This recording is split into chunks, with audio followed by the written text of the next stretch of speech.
Hello YouTube. Man, I just love to sit there and look at that thing.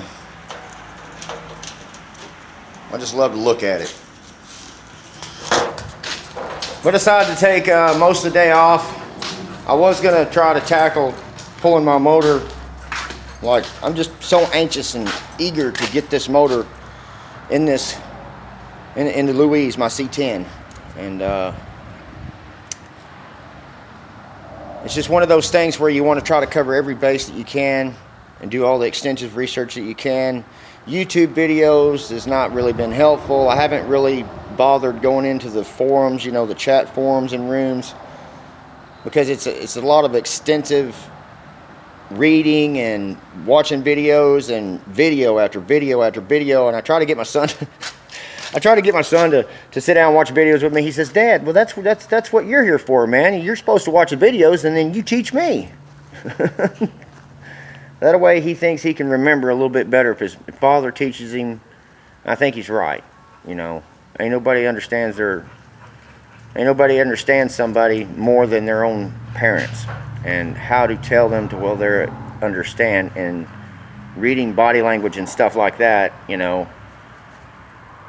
he might not understand, and then that's when I need to go back in there and repeat it or explain it in a different way. But anyway, now I'm stumped. I don't want to get my C10 truck tore down, because I got to use this trailer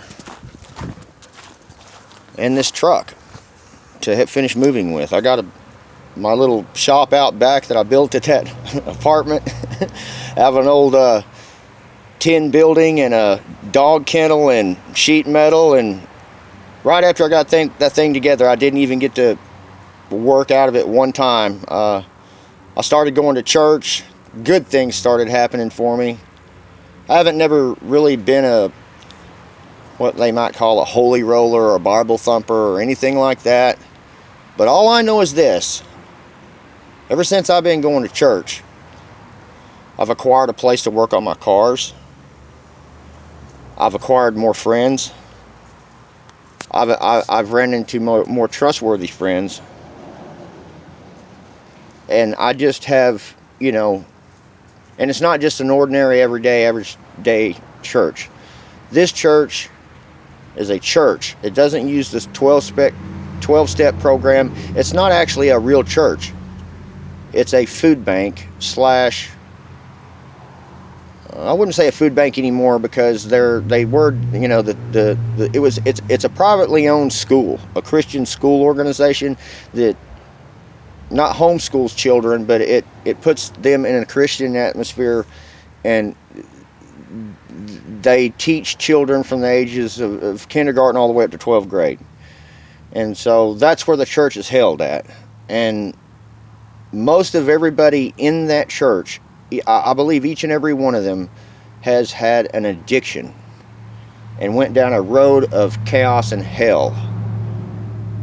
And that church and the way he preaches, it sinks in a lot better than just going to church, because he's not my preacher's not scared to talk about needles. He's not scared to talk about powder. He's not scared he lays it on the line, and he says it. He just blurts it out and says it raw, you know, in some situations when it needs to be said, you know.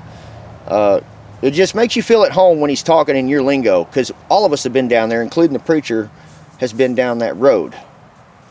So that's what makes that church, for me, very comfortable to be in. So anyway, I went to church today, and by the time I got out of church, there wasn't really a lot of time left in the day, and I was going to rush over here and start pulling this motor out and see if I could get it back in there in the next couple of days, and still having time to move. But here's the thing that I gotta, that I'm sorry I'm taking so long on these videos, but I just share it with you a little bit on a vlog. And this Z-bar down here, and yeah, these headers were a pain in the butt to get in, man. I'm telling you, you gotta work around the clutch Z-bar mount. This has a ball on the end of it right here. My question to y'all is Is my 350 Chevy going to go in there minus this and just go straight to the block? I've gone online and looked at YouTube and everything, man, and I can't find, I mean, you order a 350 Chevy, you look at the Z-bars in there, and they're really long, but every one of them, when I go to YouTube, they're in cars and El Caminos and stuff like that. They're not in a C10 truck.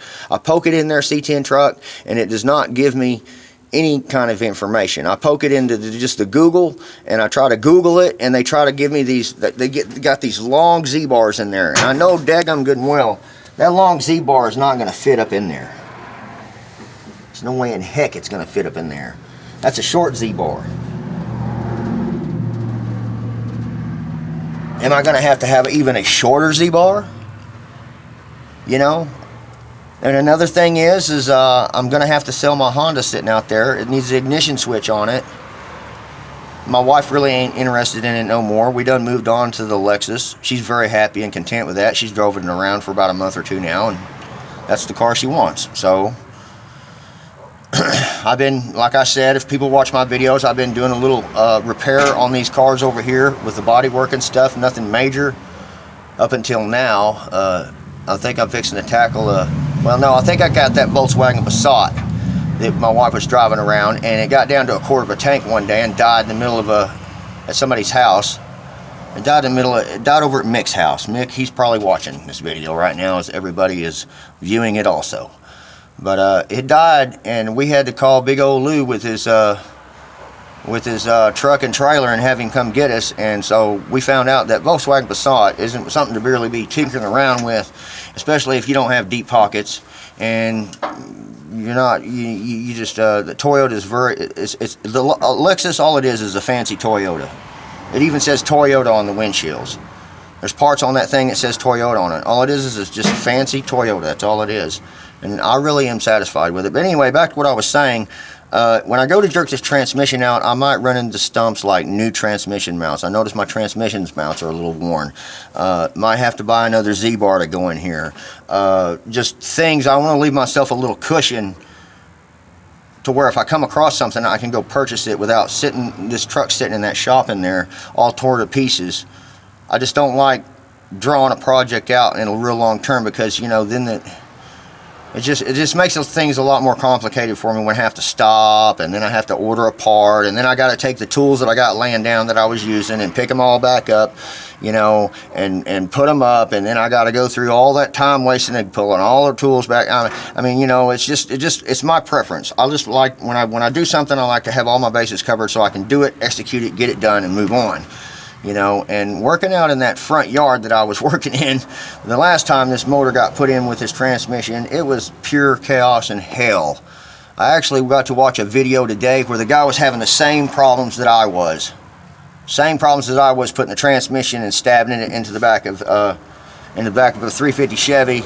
They pretty much, you know, did it the same way I did. They tried to put the transmission to the bell housing and then stab it on there. Well, the thing is, you put the bell housing on there first. You make sure when you put the transmission, we'll do all that later, but I finally mastered that technique, and we got a concrete floor to roll around in here, and this time I ain't going to be suspending my transmission with a bunch of ratchet straps going over the top of my cab. I'll be using a floor jack with some wood and blocks and blocking it up and easing it in there instead of swinging it in there. You know, that's just what I had to come up with in my front yard. I couldn't stand, you can't roll a jack around in dirt. The wheels sink, and just you know, I know, put a piece of plywood under there. Well, you know, there's complications to that too. You know, I don't know. I just don't like working out in the front yard. I'm blessed over here. I've did what I was supposed to, and I've said prayers, and prayers are being answered for me. And things are changing in my life. But that's the one thing that I'm worried about right now, is that Z-bar bolting up, and the flywheel.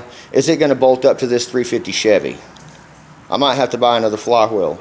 If I got to buy another flywheel, I might just go ahead and buy a decent clutch. Can you use the same clutch? Will it withstand? You know, I got online and looked at YouTube, and there's, you know, different clutches for different motors.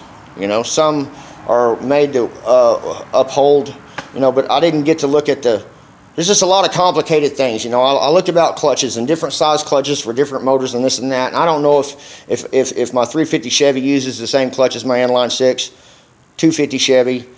But just all these questions that I got to do research on, so when the time comes to do it, I ain't chewing my hair, combing my teeth.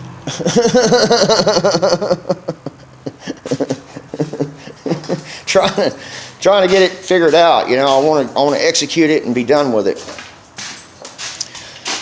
And Lyle told me that these things right here, he says that just his opinion, I'm kind of agreeing with him and leaning to that side of it. The heads on it, they're not really nothing special. They leak. The seals leak on them. I'm assuming he's talking about the valve guides. I don't know. But they're just it's just a make do for now motor until you get a 350 Chevy, you know.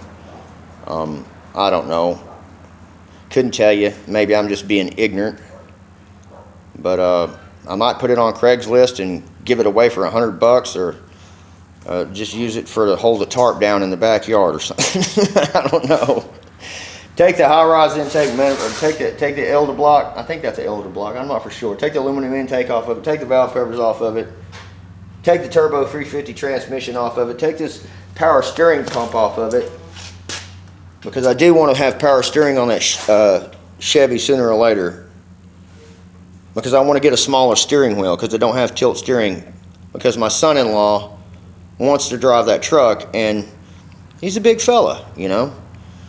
And so is Lou. He had to put a smaller steering wheel on his Ford truck, and because, you know, you go to driving and they get smiley faces on their bellies, you know. So the option to it, if you don't have a tilt steering, is get a smaller steering wheel. Well, if you get those aftermarket smaller steering wheels and put on a vehicle that does not have power steering, they will actually rip apart. I did it before. A long time ago. I forget what it was I had, but it didn't last very long. They were too cheap made. It's aluminum. There's aluminum insert that goes on there, and then you bolt the steering wheel itself onto the aluminum thing, and those holes wear out and start getting loose in the nuts, and it comes apart. So if you want to get a smaller steering wheel, unless you custom make one yourself with a welder and chains, or get you a chain steering wheel. I used to love them chain steering wheels, and make it solid and go on there with your own technology, then to buy an aftermarket steering wheel that's smaller, you got to have power steering. Maybe somebody else can give me some advice on that, or lead me in the right direction to get a smaller steering wheel put on there. But I would leave the steering wheel that's on it. There's plenty of room between me and my steering wheel, but I want my son-in-law to be able to drive this, and as well as Big Lou to drive that truck. You know, sometimes it feels good for friends and family to drive your truck, especially if it's got a 350 Chevy in it, and I want them to feel the power. Anyway, I'm gonna get off here and let y'all go for now. If y'all could help me out with some comments, because I've been brain racking myself on YouTube. Can't find nothing on there about Z-bars. They'll sell you all the parts, but they don't want even. Maybe there's not too many people out there that have. I don't think there's any. There's not. I didn't find any videos out there of somebody having to replace an inline 6 motor with a 350 Chevy and all the problems that you can run into while doing that. And I don't usually tag my videos because I'm comfortable right now with where my channel's at and how many subscribers I got and everything else that's going on right now. I am so content with each and everybody on this channel. I love everybody. So I love everybody at this moment on the channel, you know, that comment. Everybody. And when you start promoting your channel and start putting tags on things, I want to make daggum sure if I'm going to show a video on how to show somebody how to do something, it's one of the correct ways. Everybody has their own ways of doing something, but it's a correct way in itself before you put your foot in your butt in front of everybody, you know. So I usually don't tag videos, but I want to do all the research that I can, get all the information that I can together, and when I do it, make the video, stand proud, and know what you're talking about while you're doing it. That's one thing I've always said in some of my videos. Why don't you ever show us how to do this, and why don't you ever show us how to do that? It's because I'm in the process of learning right now. Why would I want to show somebody some embarrassing things that I've done, try to tell them how to do it this way, and then they screw up their crap, and then get back on my channel and badmouth, he's a dumbass, he doesn't know what he's talking about, he made me screw my truck up, yada, yada, blah, blah, blah. You know, so that's the only thing I'm good at doing on this channel, is keeping it straight and keeping it real.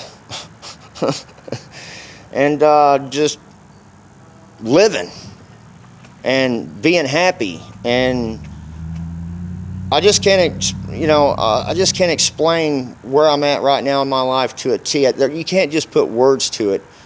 I'm so content with my life and how everything and everybody in my life, I have nobody in my life that I have to watch. Can so-and-so come over for a second, honey? He's going to be over here for a second, and you already know what he's coming over here for, and then you have to watch your stuff, and you have to put things up, and then you have to worry about him coming back or seeing something, or, it's just a whole life of crap that I've drugged myself through. It just feels so nice to have nice people in my life.